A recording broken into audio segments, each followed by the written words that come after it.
Oh, hey, go easy around that turn. Hello and welcome to Pixarize's scene on Turner syndrome, part of our playlist on the chromosomal abnormalities.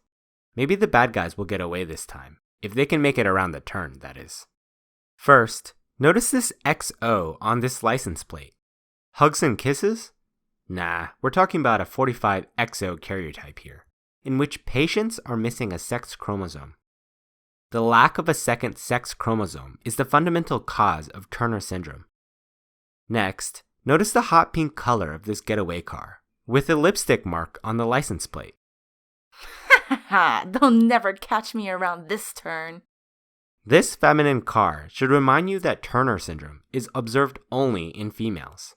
This should make sense since a 45XO karyotype has no Y chromosome needed to express male features. Afterwards, take a look at how this feminine car is leaving tire streaks as it drifts around this turn. These streaks are here to remind you of the streak ovaries classically seen in women with Turner syndrome. Ultrasound of these patients will reveal small streaks where the ovaries should be. The way I like to remember this is to tie this back to the karyotype. If XX gives a normal ovary, then XO should indicate ovaries that are less than half functional. Now let's take a look at some of the lab findings observed in patients with Turner syndrome. Take a look at this street performer's helmet, which has been knocked aside by our heroine's mad getaway. It seems that he was trying to collect his tips inside a Trojan helmet. Wait, Trojan? Isn't that a recurring symbol for estrogen? That's right, this falling Trojan helmet is here to remind you that estrogen levels are decreased in patients with Turner syndrome. From physiology, you should know that granulosa cells of the ovaries contain aromatase, which produce estrogen from androgens.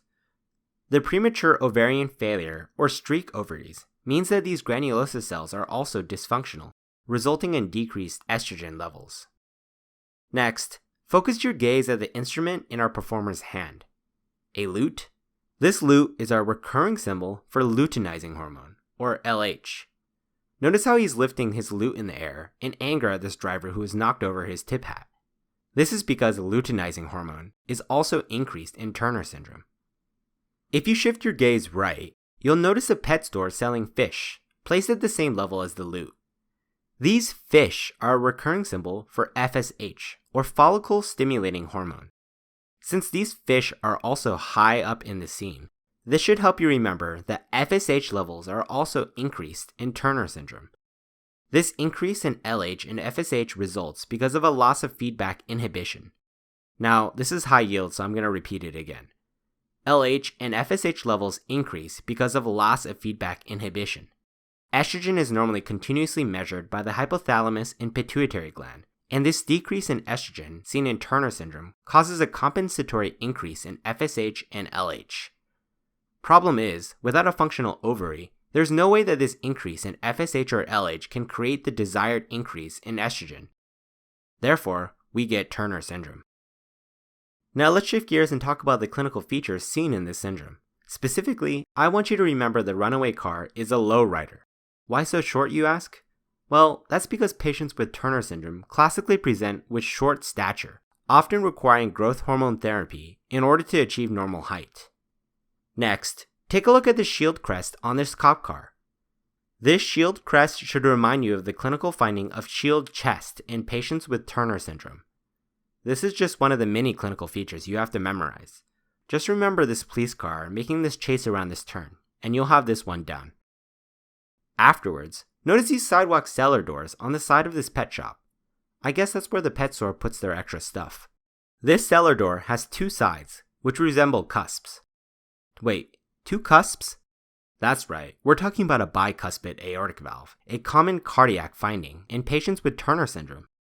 One factoid you may know from pathology is that bicuspid valves are at an increased risk for calcification and stenosis. As such, the clinical vignette examiners may give you can include a picture of aortic stenosis, characterized by weak and late pulses at the carotids. Just picture this bicuspid access to the basement of this pet store, and you'll have these facts memorized. Next, glance at this bending tree with 3 branches up top. Wait, isn't this our aortic tree? That's right, this tree is here to represent the aorta, And this narrowing of the trunk here should help you remember coarctation of the aorta seen in Turner syndrome. Coarctation is just another fancy word that means narrowing of blood vessels, and this narrowing of the aorta often presents with reduced pulses and blood pressure in the lower half of the body as compared to the upper half. This makes sense since less blood can flow through the narrowed opening to your feet compared to the open vessels above.